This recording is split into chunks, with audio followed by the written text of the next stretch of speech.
6 గ్యారంటీలు చెప్పి అర గ్యారంటీనే అమలు చేస్తున్నారు అన్నారు కేటీఆర్. రేవంత్ రాహుల్ పై మహిళలు చీటింగ్ కేసు పెట్టాలని పిలుపునిస్తున్నారు.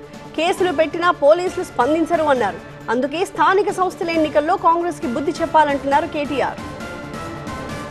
ఫ్రీగా వస్తుందా మీకు? 500 ఇస్తాను కదా, వస్తుందా? వస్తుందా? కరెంటు 200 యూనిట్లు ఫ్రీ అన్నాడు, వస్తుందా?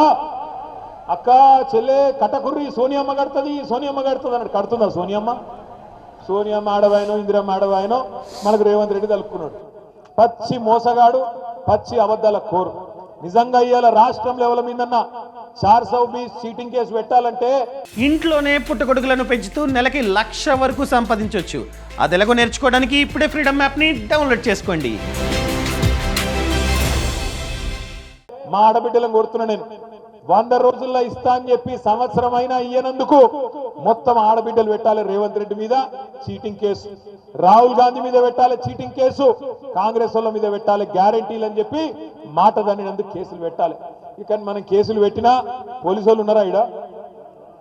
ఇక పోలీసు వాళ్ళకి దరఖాస్తు ఇచ్చినా వాళ్ళు తీసుకోరు. పాపం వాళ్ళు ఏం చేస్తారు?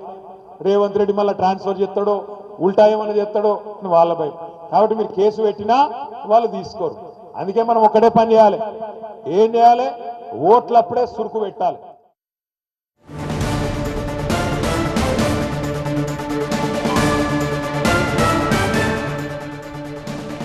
రుణమాఫీపై తాను అసెంబ్లీ వేదికగా రేవంత్ కి సవాల్ విసిరాను అన్నారు కేటీఆర్.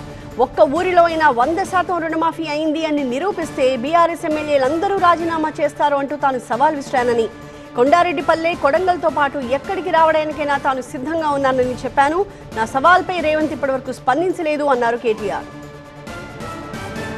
రేవంత్ రెడ్డి గారికి నేను చెప్తున్నా, సరే కొడంగల్ ఓని కొండారెడ్డిపల్లె ఓని రాష్ట్రంలో ఏ ఊరికైనా సరే, చేవెళ్ళ నియోజకవర్గం అయినా సరే, ఏ నియోజకవర్గం అయినా సరే, డేటు ప్లేసు టైము 3 ఇష్టం. ఏ ఊరికంటే ఆ ఊరికి పోదాం. నువ్వు కాకపోతే నీ మంత్రులను పంపి ఏ ఊరికన్నా పోదాం. ఒక్క ఊర్లోనన్నా గిన్న రైతులు రుణమాఫీ అయిందని 100% గిన్న రాసిస్తే మొత్తం బీఆర్ఎస్ పార్టీ నాయకులం రాజీనామా చేసి పోతామని చెప్పి కూడా నేను విజ్ఞప్తి చేస్తా ఉన్నా. ఇంత మోసం చేయొచ్చా?